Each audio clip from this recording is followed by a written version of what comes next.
Olá, bom dia. Que a graça e a paz de nosso Senhor Jesus seja conosco neste dia, nesta manhã. Estamos desenvolvendo os nossos devocionais com base no livro de Josué e a minha recomendação de antemão é que após essa mensagem você leia os capítulos 16 a 18, que é a mensagem está inserida nesse contexto. E, para tanto,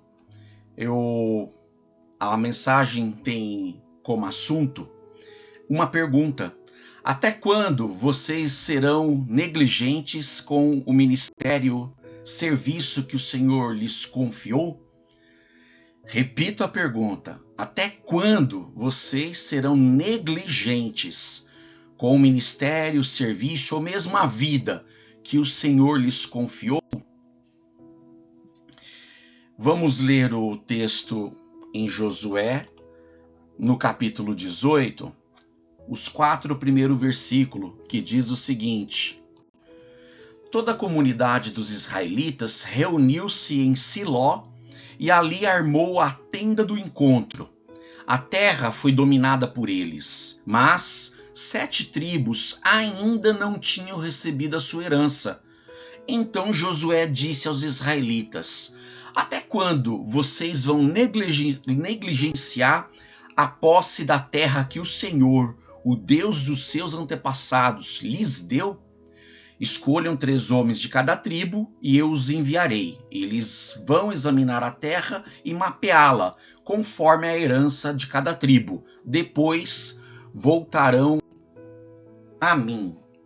Bem, até aqui, nesses capítulos que eu mencionei agora há pouco, de 16 a 18, das 12 tribos de Israel, apenas 5 já haviam se apossado, ou seja, já tiveram, à medida que as cidades conquistadas e as terras, consequentemente, foram inseridas sobre o domínio do povo de Israel, ainda faltava bastante terra ainda a ser conquistada e, como lido aqui nesse texto, ainda 7 tribos a também herdarem a terra que foi prometida por Deus, a terra de Canaã, prometida desde os antepassados, como lido aqui, necessariamente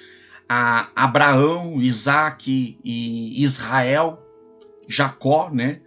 Deus mudou o seu nome para Israel.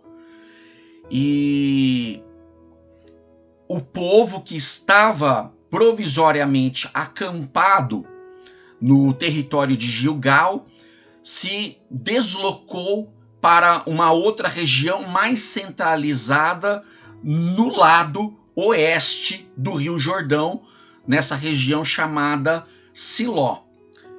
Montaram então um novo acampamento ali e, consequentemente, aquele tabernáculo que foi construído por Moisés e o povo se deslocou de Gilgal também para esse novo local, Silo, já uma região mais centralizada a oeste do Jordão, que praticamente serviria por um bom tempo como a nova capital. Onde estava o templo, ali era a capital. E com isso, Josué viu que o povo estava gostando da ideia de permanecer ali em Silo, ou gostando no sentido, estava bom, novo acampamento, mais uma novidade. E Josué olhou para o povo, para a liderança, falei, não está certo isso não. A missão ainda não foi cumprida, o serviço ainda não foi concluído, há muito ainda o que fazer pelo ministério. Ele chama o povo e, conforme aqui no verso 3, faz uma pergunta que é uma pergunta retórica, nem de resposta necessitaria. A resposta já é implícita. Ele pergunta: até quando vocês vão negligenciar a posse da terra que o Senhor, o Deus dos nossos pais, o Deus dos seus antepassados, lhes deu. A terra foi dada por promessa, mas ela ainda não foi apossada, porque a posse, o ministério, o trabalho depende de vocês levarem a cabo sob a liderança do próprio Deus em nossas vidas, conduzindo-nos e nos protegendo, guerreando a nossa guerra, como vimos nos devocionais anteriores, lutando a nossa luta. Era Deus que lutava por Israel. E Deus ainda luta pelo seu povo. Nós somos o seu povo. Mas essas 7 tribos passaram a aceitar a situação como estava. Meio que foram acometidos por uma zona de conforto. Passaram a sentir-se confortados. Até ontem mencionei que na nossa leitura até o capítulo 15, havia se passado 5 anos desde a travessia do Rio Jordão, e aqui já um pouco mais de 2 anos, ou seja, mais 7 anos desde a travessia do Jordão. E o povo começou a cruzar os braços.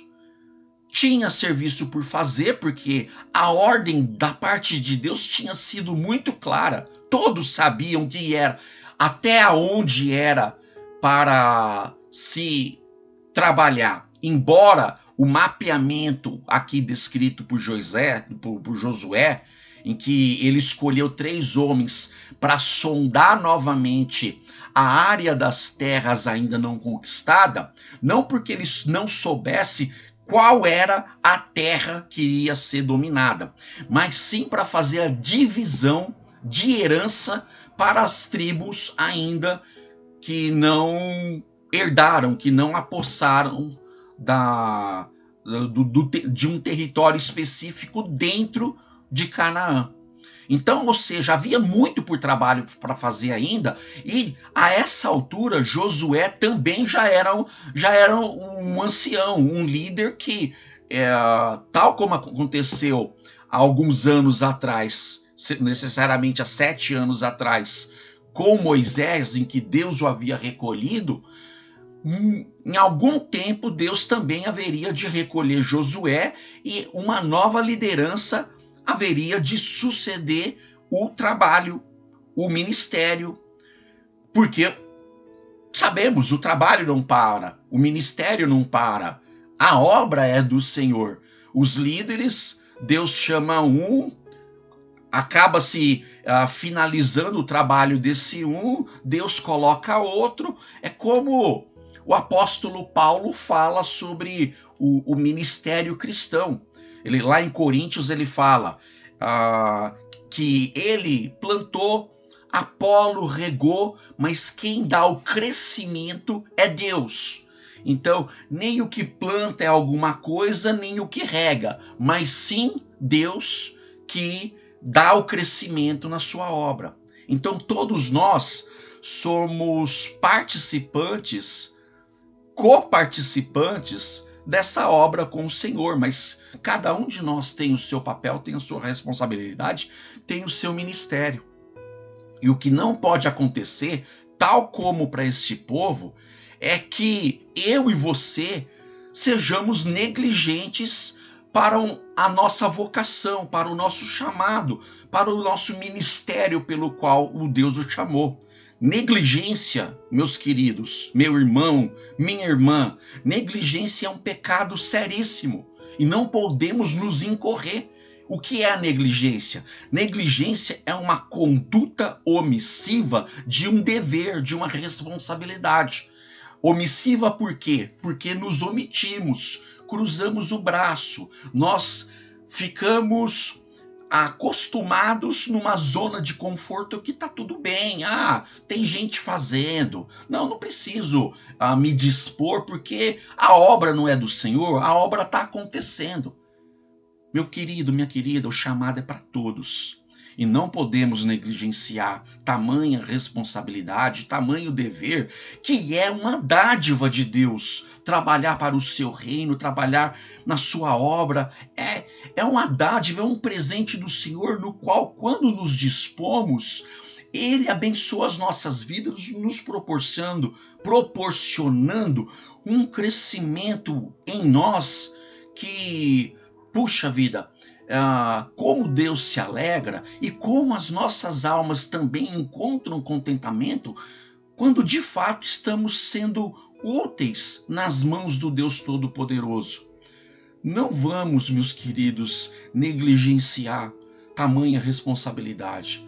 E para que não fique só nesse texto, eu quero trazer outros que vai corroborar, confirmar a tese da negligência como pecado e te servir não como um desânimo, muito pelo contrário, para que eu e você nos sintamos encorajados a continuar no serviço de Deus. Acompanhe comigo então o próximo texto, aqui em Neemias capítulo 13, verso 11. E Neemias também, capítulo 13, é o último capítulo de Neemias, em que após o retorno do povo de Israel do cativeiro babilônico e necessariamente medo-persa para o território de Israel, depois daqueles 70 anos de cativeiros pelo qual o povo foi extraído, desterrado da sua terra por conta dos seus pecados, principalmente de idolatria e desobediência ao Senhor, pela misericórdia do Senhor, esse prazo estava definido, 70 anos, segundo o profeta Daniel, o profeta Jeremias. O povo volta para Jerusalém, para Israel, mas os muros estavam destruídos, o próprio templo estava ao chão, e Neemias foi chamado por Deus para liderar o povo na reedificação dos muros de Jerusalém, bem como do templo. Claro, o templo foi ainda iniciado alguns anos antes por Esdras. E Esdras e Neemias trabalharam juntos. Enfim, nesse versículo 13, quando os muros já haviam sido reedificados, o templo também já estava de pé, e aí que faltava a organização da adoração no templo, veja o que Jeremias diz. Por isso repreendi os oficiais e lhes disse: por que essa negligência com o templo de Deus? Então eu convoquei os levitas e cantores e os coloquei em seus postos. O líder tem esse papel. Quando ele enxerga que algo está errado, ele não é o chefe mandão, ele toma a frente. E Neemias foi um exemplo belíssimo de líder, que ele era o primeiro. Ele tinha sua vida consagrada a Deus antes mesmo de sair lá da Babilônia, voltando para Jerusalém, para Israel. A todo momento, tanto ele quanto Esdras paravam pelo caminho, oravam ao Senhor, jejuavam ao Senhor, pedindo proteção e que Deus estivesse à frente. O trabalho, se ele não estiver subsidiado, amparado por uma vida de oração, não estamos afirmando que estamos dependendo de Deus na coisa. Muitas vezes estamos querendo fazer isso na força do nosso braço, na força do nosso intelecto. Mas não podemos negligenciar o trabalho que Deus nos incumbiu, o serviço, o ministério, o chamado, que é aquela certeza, aquela convicção íntima no nosso coração de um dom específico que Ele nos confiou para servir ao Senhor e servir à igreja do Senhor. Porque dons, habilidades e talentos que Deus nos confia não é para ser enterrado, não é para ser suprimido, não é para ser omitido, porque não é nosso, é do Senhor. Qualquer dom ou habilidade que eu, Marcos, tenha recebido da parte de Deus não é para mim. Eu não vou me edificar a mim mesmo com o meu dom, embora ao preparar esses devocionais, ou mesmo na igreja, preparando o ensino, as aulas da IBD, mensagens nas pregações, eu costumo dizer e reafirmo aqui para ficar registrado: a primeira pessoa para quem eu ensino ou prego é para mim mesmo. Então, assim, mas na consciência de que estou fazendo isso buscando crescer diante de Deus, e só vou dar continuidade ao meu crescimento pessoal se eu estiver servindo a você, ensinando, orientando, ou mesmo arregaçando as mangas e fazer algum trabalho braçal que precisa ser feito, algum mutirão entre a igreja, uma mudança para um irmão, se precisar socorrer, conduzir alguém a um hospital, dar uma carona, enfim. O que Deus coloca e conforme a demanda surge, é trabalho do Senhor para as nossas vidas. Não podemos ser negligentes nisso tudo. Então, em relação ao templo, Deus deu a visão a Neemias para reconduzir, colocar os cantores, os trabalhadores do templo, levitas, né? Para que cada um desempenhasse o seu papel para a honra e louvor do Senhor. Mas olha, mais outros textos para você, eu e você, ver qual é a dimensão do pecado da negligência. Olha esse próximo texto aqui. Maldito o que faz com negligência o trabalho do Senhor. Forte isso. Maldito aquele que impede a espada de derramar sangue. Aqui necessariamente, para que pense no próprio povo de Israel, que era chamado para compor o exército de Deus, que naquela circunstância eles tinham que empenhar a espada mesmo, o metal, para guerrear a guerra do Senhor. E como já vimos nos nossos devocionais anteriores, a nossa luta hoje da igreja do Senhor não é contra a carne e contra o sangue. Então, o mesmo Deus do passado, ele tem o mesmo caráter, a mesma essência. O seu trabalhar muda-se com o tempo. Como chegando aos nossos dias, a nossa luta, o nosso trabalho envolve uma vida de amor, de entrega, de altruísmo, uma vida de serenidade, a busca pelo fruto do Espírito Santo, amor, paz, longanimidade, alegria, mansidão, domínio próprio. E como Paulo fala lá aos Gálatas, contra essas coisas não há lei do passado que vai de encontro a estas virtudes pelas quais devemos buscar e batalhar nessa luta espiritual. E por que ela é espiritual? Porque o inimigo das nossas almas, ele semeia no nosso íntimo qualquer forma de desânimo ou mesmo negligência. Outra pessoa vai fazer. Não.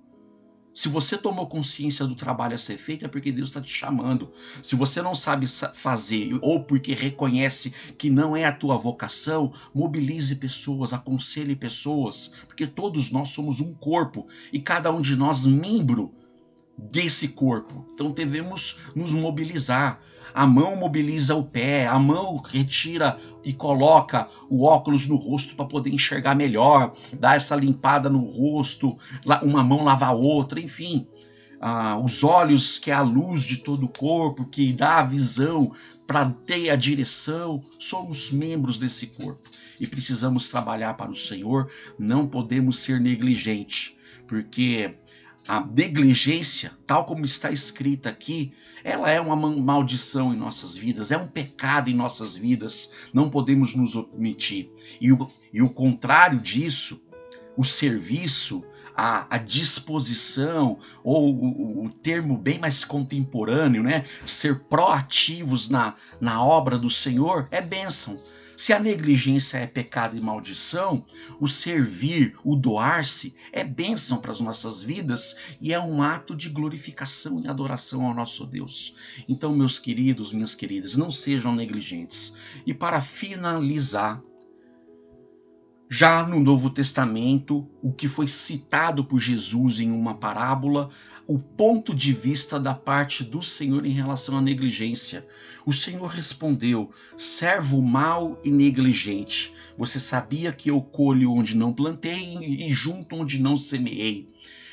Embora o Senhor aqui é o Senhor em uma história, em uma parábola, mas que ilustra, as parábolas de Cristo são ilustrações do reino de Deus.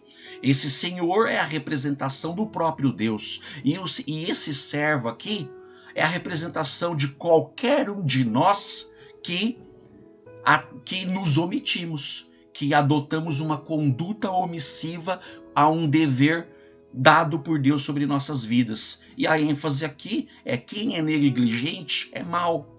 Não podemos ser mau nesse sentido. E em qualquer outro sentido. Devemos servir, trabalhar para o Senhor, e tal como Josué, que chamou o povo e dizendo para o povo: há ainda muita terra por conquistar, há ainda muito serviço para o fazer. E então, até quando vocês serão negligentes com o ministério, o serviço que Deus lhes confiou? Então, a palavra de hoje é para que sejamos desafiados a não incorrermos no pecado da negligência, e para quem está ativo, persevere. Como Paulo mesmo fala: aquele que está de pé, cuide para que não caia. Então, a palavra é para todos, para que fujamos da negligência. Se já estamos negligentes, que abandonemos isso agora, abandonemos isso já e sirvamos ao nosso Deus com todo o nosso viver, para que possamos desfrutar das bênçãos do Senhor, da bondade do Senhor, da piedade do Senhor e de nós mesmos, uma vida ativa, piedosa na presença de Deus. Sabemos, não há obra alguma que façamos ou deixamos de fazer que vai dar-nos especificamente salvação. Somos salvos unicamente pela graça, por meio da fé, e isso não vem de nós, porque é um presente, um dom de Deus, não vem das obras. Mas uma vez que já fomos alcançados pelo Evangelho, pela graça e misericórdia do nosso Deus, somos chamados sim para as boas obras. Boas obras devem ser consequências da vida daquele que já foi alcançado por Cristo Jesus. Então, é o que Cristo mesmo falou: pelo fruto se conhece a árvore. Não pode uma árvore má dar bom fruto, nem uma árvore boa dar mau fruto. Então, que venhamos a dar frutos dignos de arrependimento, frutos de uma salvação já consumada nas nossas vidas, frutos do Espírito. Soberano Deus, amado Pai, obrigado, Senhor, por mais esse dia. Abençoe, Senhor, meu irmão e minha irmã, e trate, Senhor, nos nossos corações acerca deste pecado da negligência.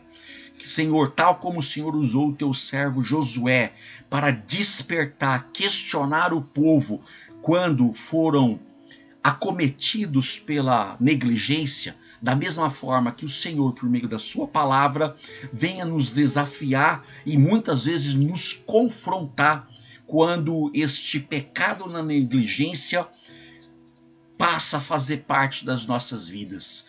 Tira-nos, Senhor, da nossa zona de conforto e nos mobiliza, Pai, através da Tua palavra e do Teu Espírito, para que a Sua obra continue avançando como já tem avançado. Ajuda-nos, Senhor, e oramos assim, porque dependemos do Senhor. O Senhor é a videira verdadeira. Se nós não estivermos enxertados nessa videira que é Jesus Cristo, como o Senhor Jesus mesmo disse, que sem Ele nada podemos fazer. E é por isso que suplicamos em oração a Tua vitalidade sobre nossas vidas por meio do Teu Espírito. Assim eu oro, Pai, agradecido, em nome de Jesus. Amém. Meu irmão e minha irmã, que Deus te abençoe neste dia. Tenha um excelente dia em Cristo, Senhor. Fique com Deus.